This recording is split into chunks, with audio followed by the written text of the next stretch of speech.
वसल्लम ने इस हदीस में अपनी उम्मत को ये पैगाम दिया, नमाज किसी भी हालत में माफ नहीं है। अगर शरई उज़्र है तब रुख्सत है, बगैर शरई उज़्र के कोई भी किसी भी नमाज को तर्क नहीं कर सकता। हजरत आयशा रज़ियल्लाहु अन्हा बयान करती हैं, अल्लाह के नबी सल्लल्लाहु अलैहि वसल्लम मर्जुल मौत की हालत में थे।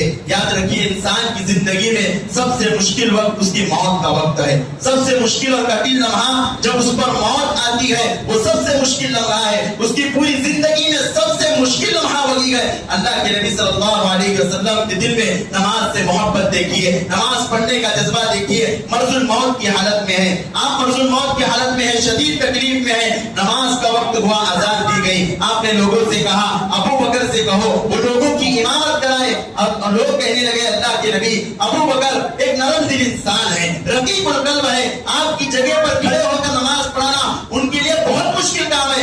अल्लाह के नबी ने फिर दोबारा वही हुक्म दिया, अबू बकर से कहो लोगों को नमाज पढ़ाए। तीसरी मर्तबा अल्लाह के नबी ने वही हुक्म दिया। फिर आखिर अबू बकर सिद्दीक रज़ियल्लाहु अन्हु लोगों की इमामत कराने के लिए आए। नबी के दिल में नमाज पढ़ने का जज्बा देखिए, हालांकि मर्जुल मौत की हालत में है। अबू बकर तो हुक्म दिया लोगों को नमाज पढ़ाए, लेकिन जैसे ही नमाज का वक्त आका गया, आपके दिल में नमाज की जो मोहब्बत थी वो बढ़ने लगी। नमाज छोड़ना मोहम्मद रसूलुल्लाह सल्लल्लाहु अलैहि वसल्लम को गवारा नहीं था। जैसे ही अपनी तकलीफ के अंदर थोड़ी सी कमी महसूस की, अपनी बीमारी में, अपने मर्ज में थोड़ी सी कमी महसूस की, दो आदमियों का सहारा लेकर बाहर निकले और जैसे ही अबू बकर सिद्दीक ने आपको आते हुए देखा, इमामत के मनसब से हटने लगे, इमामत की जगह से हटने लगे।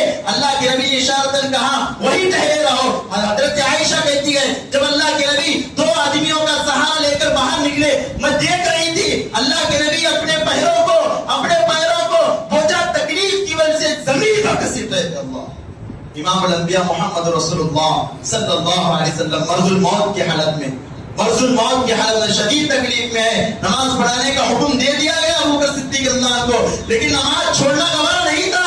अपनी उम्मत को यह पैगाम देना था कि नमाज किसी भी हालत में माफ नहीं है। हजरत आयशा कहती है, मैंने मोहम्मद रसूलुल्लाह सल्लल्लाहु अलैहि वसल्लम को देखा, तकलीफ की वजह से अपने पैरों को जमीन पर घसीट रहे थे। अल्लाह के नबी इस हालत में आपने नमाज को तर्क नहीं किया। आज हम और आप कई बहाने हैं हमारे पास नमाज छोड़ने।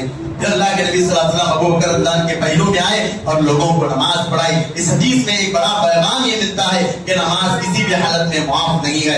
आज मुसलमान कई एक बहाने बनाकर नमाज को तर्क कर रहे हैं। याद रखिए, दुनिया में एक दूसरे के सामने कई बहाने बनाकर नमाज हम छोड़ सकते हैं, लेकिन अल्लाह के सामने कोई बहाना नहीं चलता, क्योंकि दिलों के अंदर जो उठने वाले ख्यालात हैं उनसे भी अल्लाह बाखबर है। अल्लाह ताला उन्हें भी जानने वाला है। अल्लाह रब्बुल आलमीन से दुआ है, अल्लाह ताला मुझे